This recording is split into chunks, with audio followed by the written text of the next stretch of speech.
Assalamualaikum warahmatullahi wabarakatuh. Selamat sore, salam sejahtera untuk semua.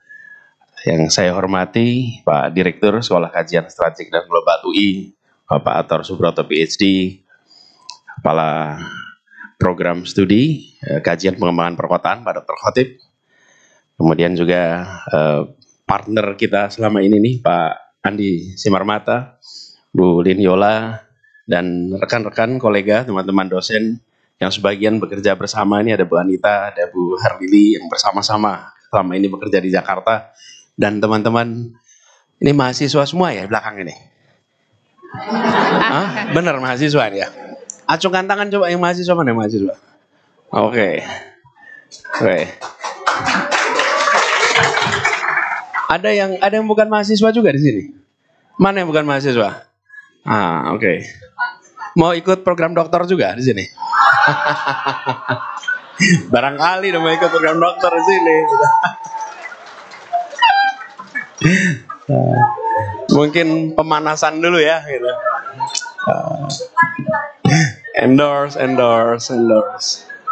Fast track nanti ya.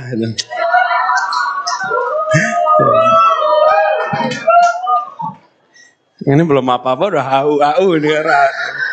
Kita belum buka iPad nih.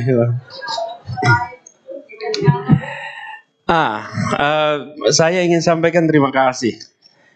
Terima kasih undangannya untuk berbagi pandangan, pengalaman Pak Kepala Program Studi dan semua saja di sini. Saya ingin sampaikan terima kasih atas kesempatan untuk berbagi di sini. Nah, tantangan yang tadi disampaikan oleh Pak Andi itu menarik sekali. Jadi, Bapak Ibu sekalian, kita akan berbicara tentang pertanyaan yang diajukan di dalam diskusi ini, itu siapkah ya, mampukah Jakarta? Tentu jawabnya kita harus mampu ya. Kita harus siap, kita harus mampu. Nah, saya akan membagikan di sini sebagian adalah hasil kontemplasi selama bertugas di Jakarta. Jadi sebelum saya masuk pada subjeknya, saya ingin cerita sedikit. Saya bukan fakultas planologi. Saya bukan di fakultas engineering, saya ini backgroundnya ekonomi. By training, I am an economist. By training. Dan urusannya matematika, yang tidak ada urusan dengan perencanaan kota. Tetapi kita semua yang melewati proses pendidikan akademik itu sebetulnya belajar metode berpikir. Belajar metode ilmiah. Bagaimana melihat fenomena, bagaimana kita mencoba mencari tesis-tesis, hipotesis-hipotesis, mengecek di lapangan, kemudian melihat ilmu pengetahuan. Dan itu semua menjadi bekal saya ketika masuk ke Jakarta. Jadi selama masa kampanye, sampai dengan masa mulai tugas Jakarta, saya menempatkan itu sebagai a learning process. Proses pembelajaran. Bahkan saya tertemukan dengan problem rakyat miskin kota dari dekat, itu ketika kampanye. Sebelumnya saya bertugas di akademia, kita membuat program pengiriman guru-guru ke pelosok-pelosok tanah air. Oke? Nah, kita ngirim guru jauh-jauh pelosok tanah air. Ini 2,5 kilometer dari Monas, itu kampungnya tidak ada MCK di tiap rumahnya. Tapi di ujung-ujung gang.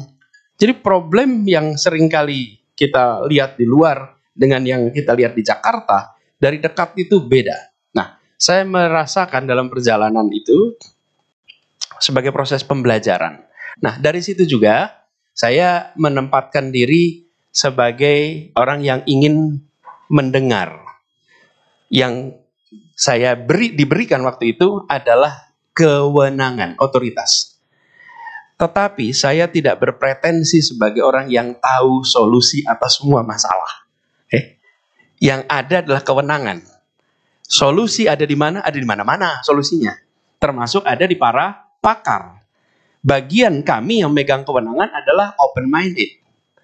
Terbuka, mendengar, memberikan ruang untuk dialektika itu terjadi sehingga muncul terobosan-terobosan.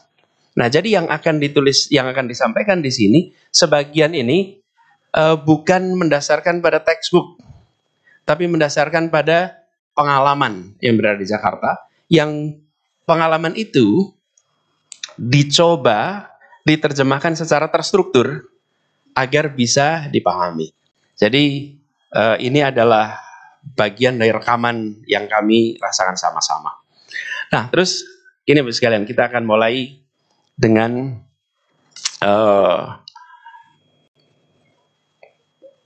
urban.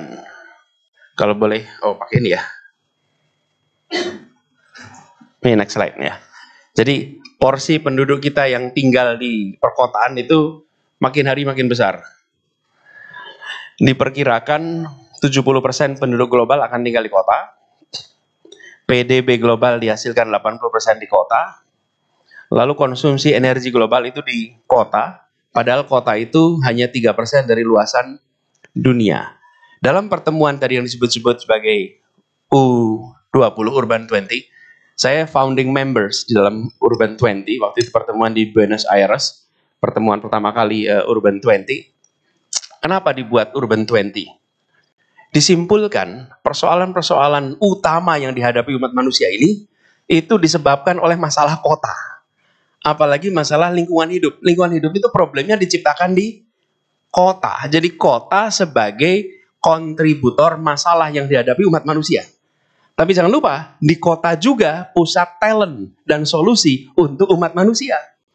Berkumpulnya di mana? Di kota juga. Yes, it is a place where problems were often created, tapi kita juga menyaksikan kota di mana solusi-solusi itu juga muncul. Terobosan-terobosan muncul di mana? Mayoritas di kota. Karena itulah kota menjadi sangat strategis. Nah, tadi Pak Andi sudah bercerita tentang definisinya dan lain-lain.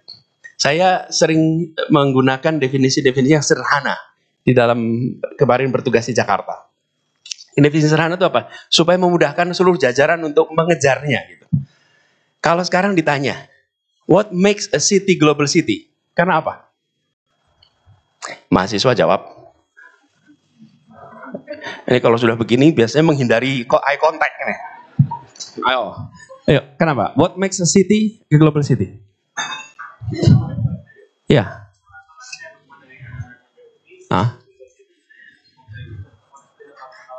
Oke, jadi terkoneksi. Good. Saya juga disampaikan. Namanya siapa? Lukman. Boleh dicatat namanya? Anda boleh bantu ya, catat namanya Lukman. Oke, ada lagi? Yuk.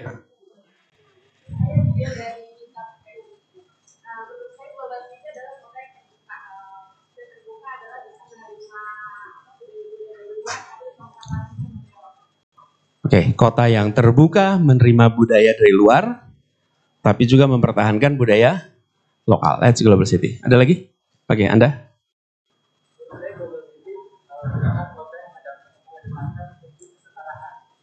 Oke. Kota yang memberikan prioritas pada kesetaraan. Oke, namanya siapa? Refli. Bukan Refli Harun ini, bukan ya? Bukan ya? Refli. Anda namanya siapa tadi? Dian. Tolong dicatat ya, Dian Refli. Oke. Yuk, belakang sana. Yang keras. Namanya? Fauzan. Oke.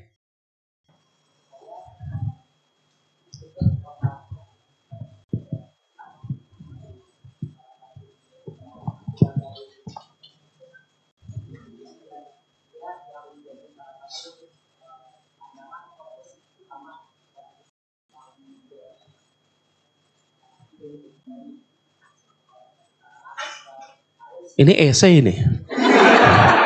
Apa definisinya apa? Apa yang disebut sebagai kota? What makes a city a global city?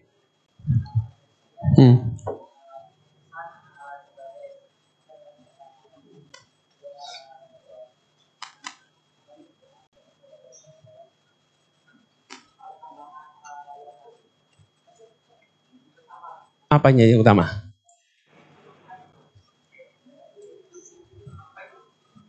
Jangan Google dulu. Ya udah, nggak apa-apa. Udah ya, tapi gini, teman-teman sekalian. Boleh nggak saya kan gini, definisi itu kan tidak ada yang paling benar ya. Itu kan bebas-bebas saja, bukan? Nah, tapi kalau saya sebagai policy maker, saya membuat sebuah definisi, maka definisi itu harus jadi ukur. Ya? Supaya bisa di-achieve. Nih, satu ketika tadi yang disebut Jaklingko, kita ngomong Jaklingko. Terus saya tanya, apa KPI-nya transportasi umum di Jakarta ini sukses? World class. Enggak, ini saya tanya jajaran. Ini lagi cerita ini. Bukan tanya Anda lagi, lagi cerita nih. Lagi cerita. Oke. Lalu jajaran itu pikir apa ya? Occupancy, apa namanya? Tingkat jumlah penumpangnya, connectivity. Enggak usah. Yang simple aja. Supaya mudah dipahami. Gini. Jika expat di Jakarta sudah naik kendaraan umum, berarti we are home free. Sederhana. Selama Anda belum lihat expat naik kendaraan umum kita, berarti kita belum sampai. Sederhana, bukan? Jadi, boleh kita pakai ukuran jumlah penumpang, jumlah itu nggak apa-apa lah untuk nanti laporan-laporan di akhir tahun. Tapi selama, nah saya sudah menyaksikan sekarang di beberapa ruas jalan menemukan expat menggunakan kendaraan umum, belum naik angkot yang saya ketemu, masih naik Trans Jakarta, naik MRT, naik LRT. Jadi itu yang saya maksud, bahwa ada definisi. Nah, sekarang what makes city a global city, kalau dalam hemat kami, sederhana. If it attracts global talent. Bila dia menarik global talent. Selama dia belum menarik global talent, maka kita punya kota yang modern, tapi belum kota yang global. Kalau dia attract, bagaimana ngukurnya? Lihat aja. Yang ada di sini, orang yang ditugaskan oleh negara atau voluntary datang ke sini. Saya beri contoh. Jakarta itu ibu kota. Masih ya? Kok kayak gimana gitu loh jawabnya itu. Kalau saya termasuk yang berpandangan harusnya ibu kota tetap di Jakarta. Ya? Tapi itu kan politis jadinya kan. Nah. Nanti itu nanti udah lewat. Tapi begini. Apakah Jakarta masih ibu kota? Masih. Ibu kota apa? Ibu kota Republik Indonesia dan ibu kota apa? ASEAN. Ibu kota ASEAN. Saya itu sampai memberi nama stasiun MRT itu, saya beri nama stasiun ASEAN. Kenapa waktu itu? Supaya stasiun itu diingat-ingat sebagai kita ibu kota ASEAN. Oke, ada berapa kedutaan di sini? Ya, ini biar kita sadar loh, penumpang MRT tiap hari ini global city ya, gitu ya kira-kira. Ada kedutaan, tadi saya minta dicek, 99 kedutaan di Jakarta. Ditambah representatif 2, 101. Itu ekspat-ekspat yang wajib di sini. Tapi ada ekspat yang datang ke sini voluntary. Karena memang tawaran bekerja di sini, itu yang saya maksud. Selama kota ini belum meng-attract global talent, we are not there yet. Nah, pertanyaannya, nanti Anda boleh cek survei global talent, apa yang menentukan global talent mau datang ke sebuah kota? 1, udaranya bersih. Iya, dia akan menghirup udara di sini 24 jam. Oke? Pertanyaan nomor 1, saya dapat gaji gede, tapi kalau kotor mau nggak saya ke situ? Mau nggak anak saya di situ? Mau nggak istri saya di situ? Mau nggak suami saya di situ? Betul tidak? Clean air, nomor 1. Nomor 2, fasilitas pendidikan dan kesehatan. Baru yang lain-lain. Nah ini teman-teman, kenapa saya buat sederhana? Supaya kita mau membangun Jakarta ini tahu nih ukurannya nih. Gimana kita membangun kota ini kalau kita tidak punya satu pegangan yang simple. Definisi lengkapnya tadi ahli planologi punya tuh. Tadi kan didefinisikan juga ya di presentasinya Pak Andi. 1, 2, 3, 4, 5. Nah, itu dipakai. Jadi saya usul kepada, sudah balik. Kalau balik gimana caranya? Nah ini, what makes a city a global city? It attracts global talent. Kalau menurut saya itu jawabnya. Nah di situ kemudian soal connectivity ada, di situ soal kegiatan perekonomian ada dan lain-lain. Tapi nomor satu adalah attract global talent. Dan kita lihat ada kota-kota dunia yang attract global talent, bukan? Jadi kalau kita ketemu kota yang modern, banyak kota modern di dunia, tapi belum tentu kota global. Anda datang ke banyak kota di Eropa, modern-modern, tapi apakah bisa disebut kota global? Kalau tidak attract global talents. Nah, jadi saya memandang prosesnya itu begini kira-kira. Tradisional, modern, global. Nah, yang kita sedang coba di Jakarta itu melakukan transformasi ini. Oke, apa potensi tantangannya? Nih kalau potensinya udah tau lah, kita ini Jakarta ini perekonomian kita hampir 18% kontribusi GDP dari Jakarta. Kalau sama Bodetabek jadi 25-an. 70% ekspor impor dari Jakarta. Kemudian kita ini kota dengan populasi terbesar 11 juta, kalau sama Jabodetabek 24 juta. Ini paling kanan nih global citizenship, ada 99 kedubes, ada kantor-kantor perusahaan multinasional. Nah, ini yang saya maksud tadi, yang voluntary datang ke sini karena mereka merasa this is a place where they can make a living. Nah, itu potensinya. Dan saya sering sampaikan Asia Tenggara ini potensi, kenapa? Karena ini adalah kawasan yang 600 lebih juta penduduknya dan peaceful. Bapak Ibu sekalian, teman-teman, ini kajian strategik kan global di sini. Oke. Coba lihat Asia Timur. Apa negara Asia Timur itu? Ada 4 kelompok, ada Cina, ada Korea, ada Jepang. Ya ada, walaupun tidak diakui negara, tapi Taiwan.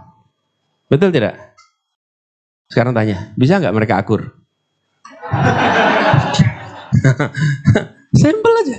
Kira-kira nih Korea Selatan sama Cina akur, bisa nggak? Nggak. Korea Selatan sama Jepang akur nggak? Nah, Taiwan sama Cina bisa nggak? Bisa. Kira-kira kapan mereka akan akur? Nggak tahu. Nggak tahu. Coba semua ahli strategi sekarang tanya, mungkinkah mereka akur 5 tahun ke depan? 1 generasi ke depan? Nggak tahu. Oke. Sekarang lihat Asia Selatan. India, Pakistan, Bangladesh, Sri Lanka. Oke? Mungkinkah mereka akur? Coba, akur bisa nggak nih tempat ini? Nggak bisa, nggak bisa. Lihat Timur Tengah. 1, 2, 3, 4. Bisa nggak akur itu? Lihat Asia, lihat Afrika. Nih, begitu masuk Asia Tenggara, look at this. Indonesia, Singapura, Malaysia, Thailand, Philippines, ini 5 core. Akur nggak? Akur. Dengan 10 member lainnya akur tidak? Akur. Lihat East Timor akur. Makanya dunia itu kalau melihat Asia Tenggara, wow. Untuk membangun jangka panjang diperlukan regional stability. Dan di regional stability ini, ibu kotanya namanya ini. Karena itu kita harus serius bangun kota ini. Karena kita harus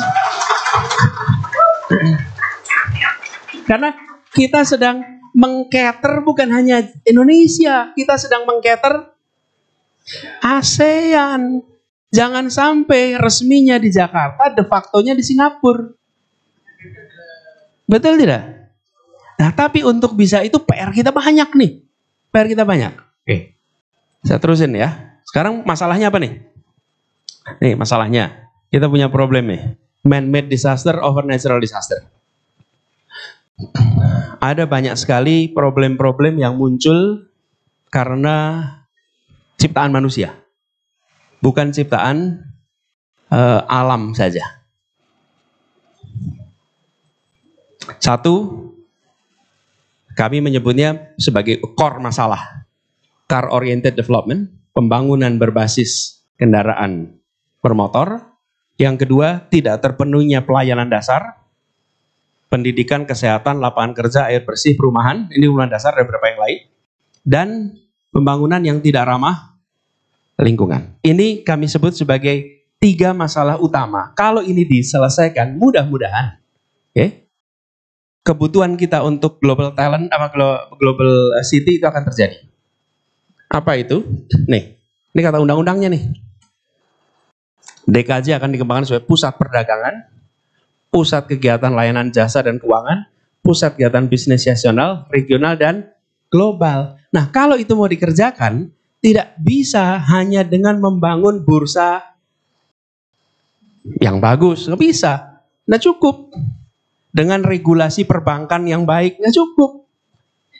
Tapi kita harus membereskan juga aspek non-ekonominya ini loh yang justru menjadi tantangan kita. Nah, jadi saya akan bahas yang non-ekonomi di sini. Pertanyaannya, bagaimana caranya? Ini buat S3 bagus ini. Kalau ada yang mau ngambil ini, buat S3 boleh nih. Tapi penelitiannya yang lama ya, ini ya, jangan singkat penelitiannya, ya. Karena jangan desk study ini. Cover bener, ini serius. Ini untuk menjadi program S3 ini bagus. Karena ada banyak tantangan-tantangan di sini yang menurut saya menarik untuk dikaji secara serius.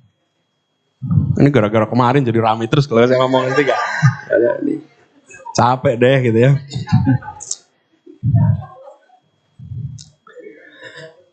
Nah, saya mencoba untuk bagaimana mewujudkannya. Sekalian, saya memimpin di DKI Jakarta. Itu ada banyak staff. Yang teman-teman yang bertugas di Jakarta jangan ikutan jawab. Tapi buat mahasiswa, kira-kira berapa orang yang bekerja di jajaran Pemprov DKI? Anda udah tadi. Yang lain. Berapa yang bekerja di dalam jajaran Pemprov DKI Jakarta? Educated guess. Ayo. Berapa? 200 apa? 200 orang. Yang bekerja jajaran Pemprov DKI. Ada? Berapa? 500. Jajaran DKI. Total semua. 3.000. Yang termasuk ngurusin jalan, termasuk ngurusin. Loh, iyalah memangnya kota yang ngurusin apa? Itu ngurusin KTP ya Mas kalau di kecamatan. Oke, apa? Berapa? Berapa Mas? 50.000, oke. Ada lagi? Nih. Oke. Kira-kira jumlahnya 190 sampai 200 ribu orang. Oke, kenapa saya bilang kira-kira? Karena yang 62 sampai 64 ribu itu yang ASN, yang sisanya yang non ASN. Karena itu angkanya bisa bergerak. Jadi untuk gampangnya 200 ribu, oke? Supaya gampang hitungnya aja. 200 ribu orang. Lalu penduduk Jakarta berapa? 11 juta. Jadi ada 200 ribu orang untuk ngurusin 11 juta plus yang masuk ke Jakarta kalau siang. Ya, gitu semua ya. Nah sekarang pertanyaannya, gimana kita menggerakkan 200 ribu orang itu untuk bekerja membuat ini jadi global city? Lemanya yang bikin global city cuma gubernur. Yang harus bikin global city semua, bukan? Gimana cara menggerakkan semua itu? Supaya semua bisa bergerak agar kita menuju global city. Di situ diperlukan yang saya istilahkan gagasan, narasi, karya. Nggak bisa saya sebagai gubernur melakukan micromanagement, nggak bisa. Nah mungkin urusannya terlalu banyak untuk micromanagement. Saya dari rumah saja Cilandak sampai ke kantor itu bisa sehari ketemu masalah banyak sekali. Satu. Saya mau micromanagement, nggak mungkin. Jadi apa yang harus dilakukan sebagai gubernur? Saya wujudkan apa yang disebut sebagai gagasan, diturunkan dalam bentuk narasi, baru dikerjakan. Tidak ada hal dikerjakan tanpa narasi, tanpa gagasan. Lalu tugas gubernur bukan micromanagement, tapi micro question. Micro questions. Why? Apapun why. Dan seluruh jajaran itu sudah hafal selama saya bertugas. Paling tegang kalau ditanya, why? Sebetulnya bukan ujian, tapi semuanya ditanyakan. Misalnya nih, rambu lalu lintas. Kok tingginya segini ya? Kenapa? Ya dari dulu segitu Pak. Iya saya tahu. Pertanyaannya kenapa segini? Ada aturan? Nggak, kenapa poin saya? Coba teman-teman sekalian, banyak sekali lampu lalu lintas itu nggak bisa dilihat oleh orang yang dalam mobil. Banyak nggak bisa dilihat oleh orang yang dari motor. Terus buat apa rambu itu? Kalau diasumsikan jalannya kosong kayak di tengah-tengah pegunungan yang kita bicara jauh. Ini pertanyaan, why? Bagaimana pelayanan cepat? Bagaimana masalah ini selesai? Itu micro questions. Tapi gagasannya ini harus jelas. Nah, jadi saya teruskan sedikit teman-teman.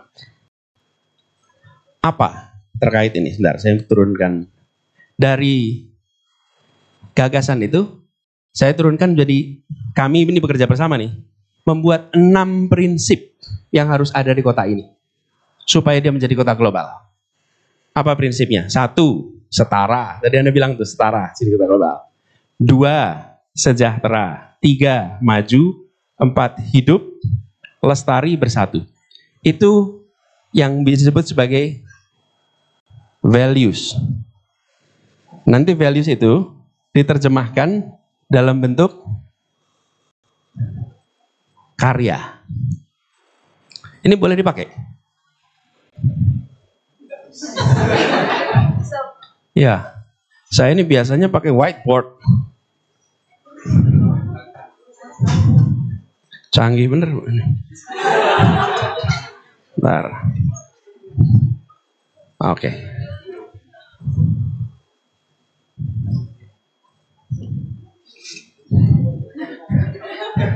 Kadang-kadang smartboard tapi dumb person ini kita nih.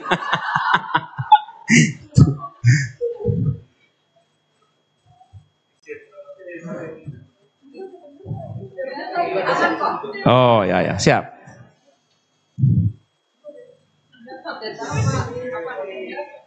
Makasih. Pak Khotib, makasih. Jadi di sini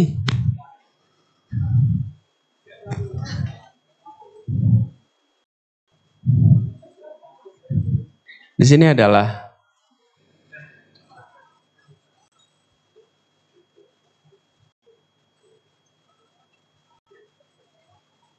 oke.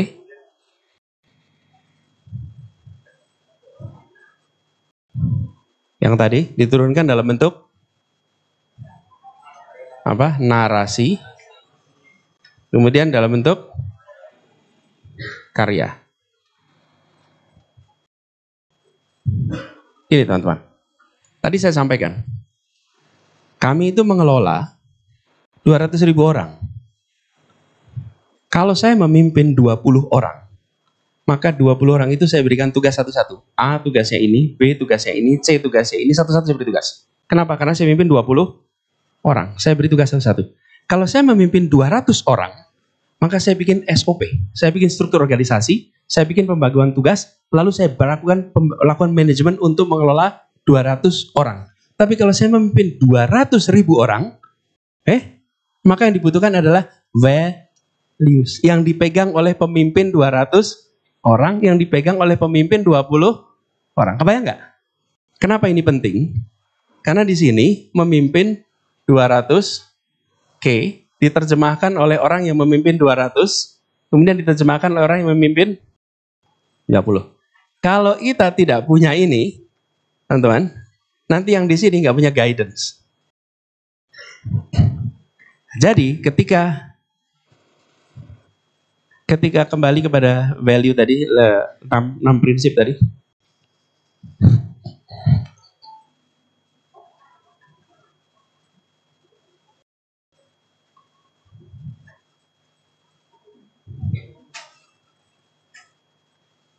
Kantongin aja dah.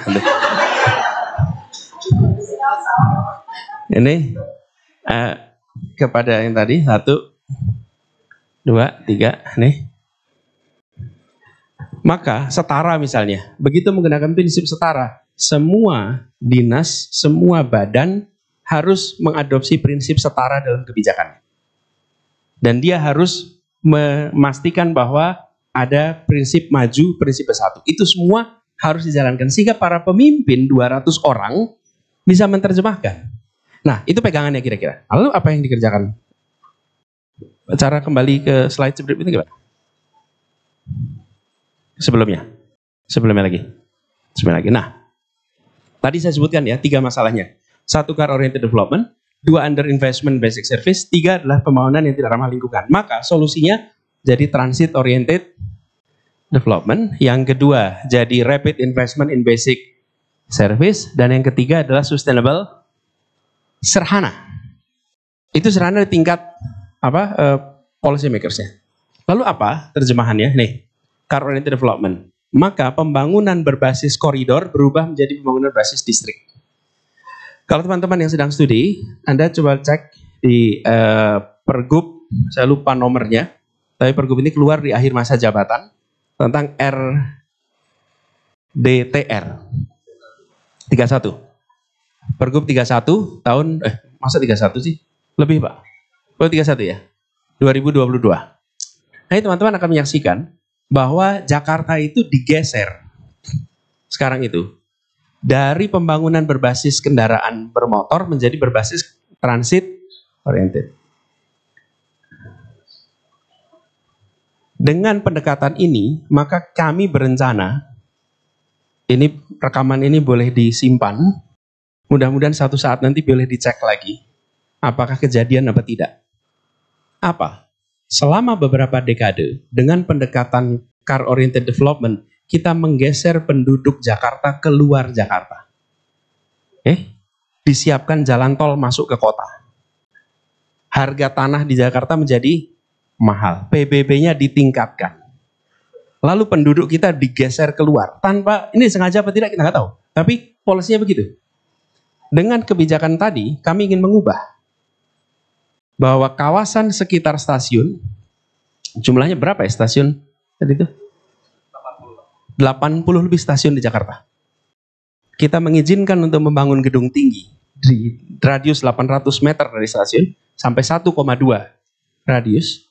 Maka kita berharap nanti harga properti di Jakarta menjadi lebih murah dalam kota, dan penduduk Jakarta atau orang yang bekerja di Jakarta tidak harus lagi commute 2 jam, 1 jam setengah, tapi mereka ditarik masuk lagi ke Jakarta dengan hunian yang terjangkau, yang dekat dengan kawasan transit di Jakarta di masa yang akan datang.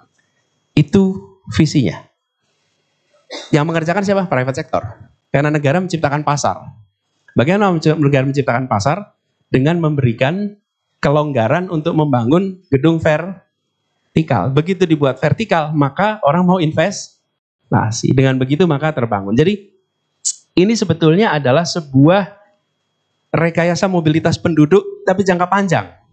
Ini nggak mungkin dirasakan dalam 1-2 tahun ke depan. Tapi kita akan menyaksikan pelan-pelan penduduk Jakarta dikembalikan ke dalam kota. Nah, ini contoh yang kiri. Yang kanan tentu teman-teman tahu transportasi yang disintegrasi menjadi terintegrasi. Itu udah tahu lah, Jaklingko itu. Siapa yang sudah pernah pakai? Alhamdulillah. Ini tanya juga deg-degan ini. Kalau Toto yang muncul cuma 1-2, ampun. Ternyata mayoritas pakai ya. Nah, mudah-mudahan ini diteruskan ini. Tapi ini membutuhkan masukan dari negara, alokasi anggaran yang cukup serius dari kota untuk bisa membiayai itu. Lalu kepadatan rendah horizontal menjadi kepadatan tinggi vertikal. Itu teman-teman tadi kaitan itu. Lalu prioritas kendaraan bermotor ke prioritas pedestrian. Nah, ini teman sekalian sekarang sudah menjadi hal yang normal. Tapi saya ingat waktu saya baru mulai di Jakarta kemarin, saya tuh tanya apa alat transportasi semua orang punya. Sekarang semua orang tahu jawabnya kaki. Tapi saya ingat di rapat-rapat awal itu, ketika pertanyaan itu diberikan, jawabnya motor. Alat transportasi semua orang punya motor. Tidak, alat mana adalah kaki. Tapi yang kita bangun selalu fasilitas untuk roda, tidak fasilitas untuk kaki. Nah, ketika itu dibangun, teman-teman lihatlah proyeknya di beberapa lokasi. Nah, kemudian yang kedua, under investment basic service dan rapid investment basic service. Ini harus diteruskan. Ini nggak bisa selesai cepat. 1, hunian yang terjangkau. Ini harus didorong lebih banyak lagi. Lalu akses kesehatan dan pendidikan. Dan teman-teman sekalian, kita sudah harus mulai sekolah-sekolah dengan desain ramah lingkungan. Kita sudah melakukannya itu net zero mission school, sudah kita bangun beberapa lokasi. nanti boleh jadi penelitian juga. Minimnya tenaga kerja dan lain-lain. Yang paling mendasar adalah air bersih. Kalau bisa malah sudah langsung air minum, tapi bukan air bersih saja. Ini basic service yang harus dikerjakan. Dan yang ketiga adalah tentang sustainable development. Ini teman-teman sekalian, kami memandang pengurangan emisi, kemudian pengelolaan air, lalu pengelolaan sampah, pengelolaan ruang hijau, itu bukan sekedar menghilangkan simptomnya, tapi kita harus serius menangani core masalahnya. Nah, di Jakarta kita punya problem ini. Jadi kalau kita mau attract global talents, maka ini harus dibereskan dengan agak serius. Pengalaman kami wujudkan nih dalam bentuk strategi 1, 2, 3. Nanti ini bisa dibaca aja, karena kalau dijelaskan satu-satu di sini agak terlalu panjang. Kan ini presentasi diskusi, bukan defense. Kalau defense saya harus ngerjain lebih panjang lagi di sini.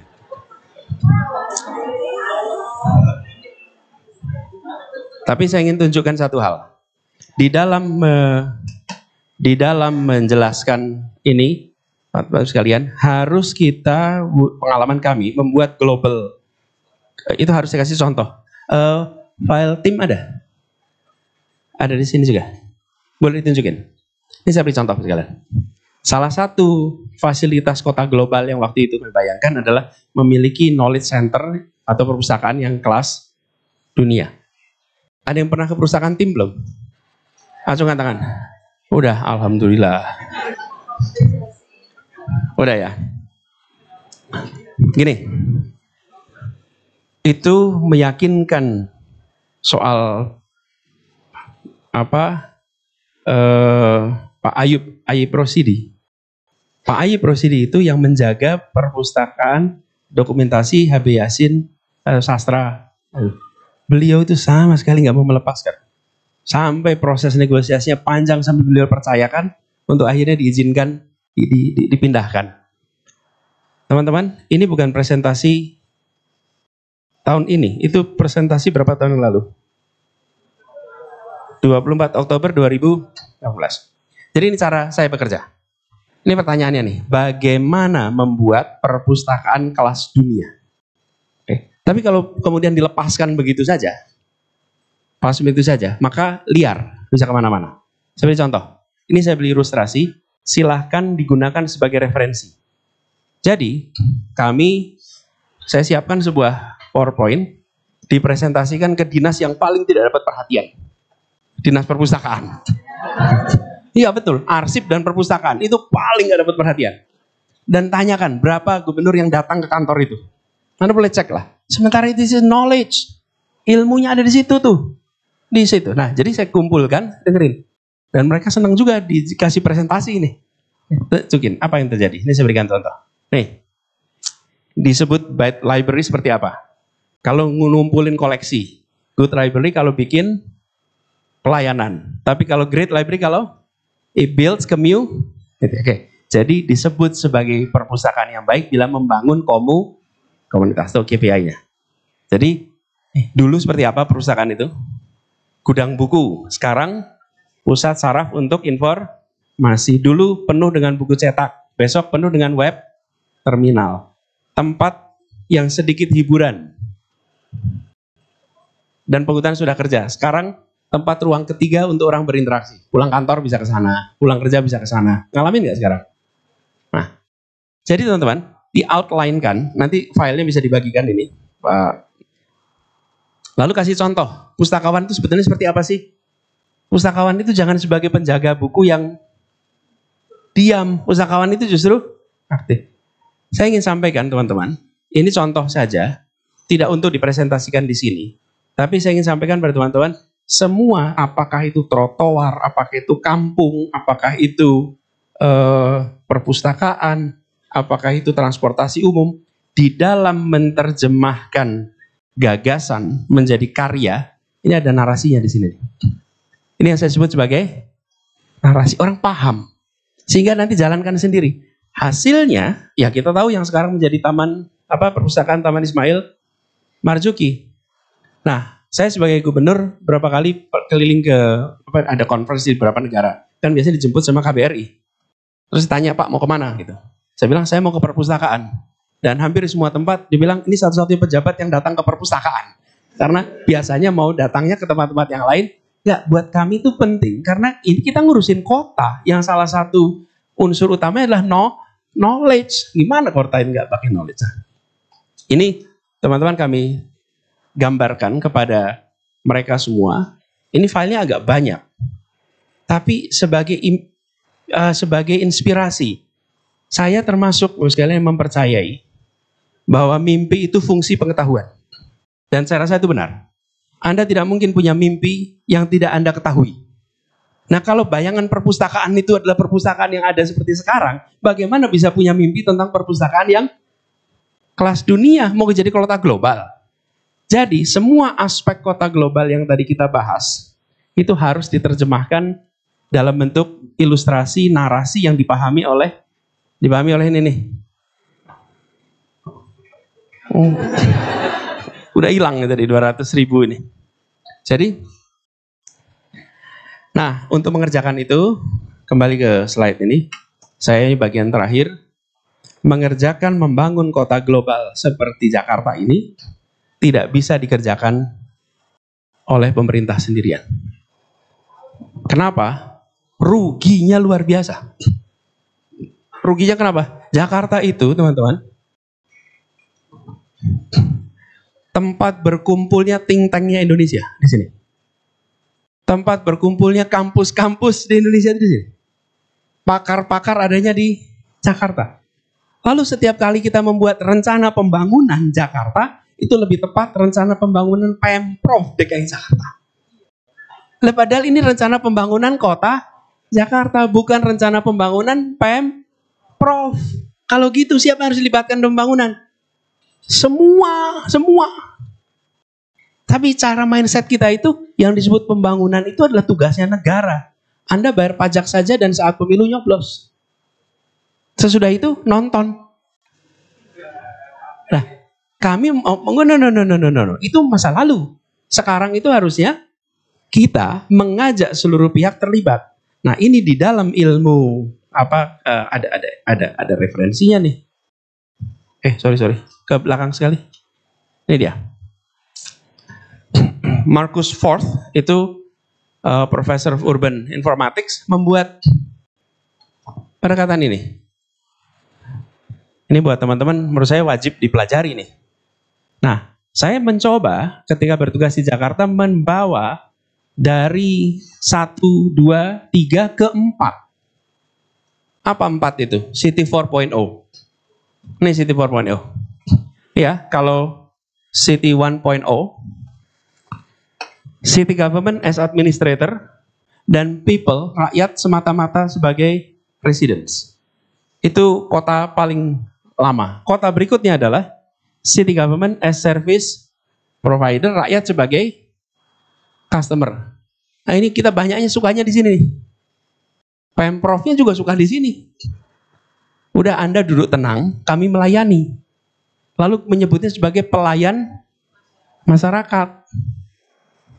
Nah, yang berikutnya adalah City Government sebagai facilitator, People as participants. Ini namanya partisi. Yang berikutnya paling tinggi, City 4.0, City Government as collaborator, and People as co-creator. Apa bedanya nomor 3 sama 4? Ya, kan sama-sama dilibatkan. Kalau yang nomor 3, 3.0, mereka mengerjakan, negara mengerjakan. Kalau yang nomor 4, kita bekerja bersama. Oke? Betul ya? Kolaborasi itu kita kerjakan bareng-bareng. Jadi teman-teman, Jakarta, saya boleh cerita nih, kota pertama, mungkin provinsi pertama di Indonesia yang menerapkan pengadaan tipe barang jasa tipe 3, tipe 4. Kenapa? Anda tahu nggak tipe 3, tipe 4? Ya, tipe 1 itu disediakan, misalnya gini, bangun jalan ya. Kalau tipe 1, maka dinas yang membangun. Tipe 2 pakai tender. Oke, maka perusahaan yang ikut. Tipe 3 diserahkan kepada organisasi masyarakat dalam bentuk kerja bersama. Keempat juga inisiatif oleh masyarakat. Itu tipe 3, tipe 4, tiga jalan rakyat. Yang enggan mengerjakan tipe 3, 4 siapa? Jajaran. Kenapa? Repot laporannya. Kalau tipe 1, tipe 2 udah jelas nih. Ada tendernya, ada prosesnya, simple. Kalau yang ini melibatkan, tapi kami temukan pembangunan gang-gang itu dengan tipe 3, tipe 4, kualitas gangnya, jalannya jauh lebih bagus. Karena mereka kemudian mengerjakan sendiri, semennya ditambah, materialnya ditambah. Kalau tipe 1, tipe 2, beda kan? Nah, tapi tipe 3, tipe 4 itu jarang mau digunakan ketika kita menggunakan kolaborasi. Jaklingko itu kolaborasi. Nah, jadi teman-teman sekalian, kembali kepada pertanyaan awal. Are we able to become a global city? Yes. Yang harus dibereskan bukan aspek ekonominya, tapi harus dibereskan aspek non-ekonomi. Satu, bangun transit oriented development.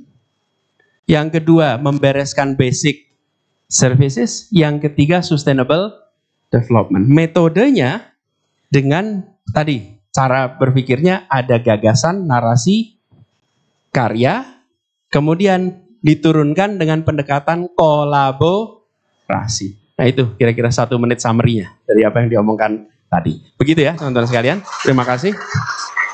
Baik. Saya akhiri kembali kepada moderator. Terima kasih. Baik, terima kasih Bapak.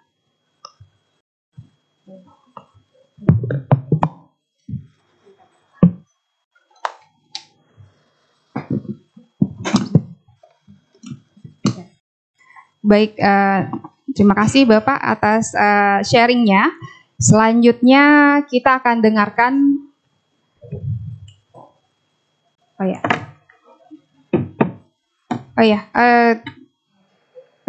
Iya Bapak. Terima kasih Bapak.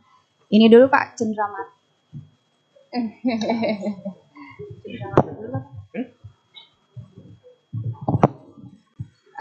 Sekalian penyerahan cendramata kepada narasumber.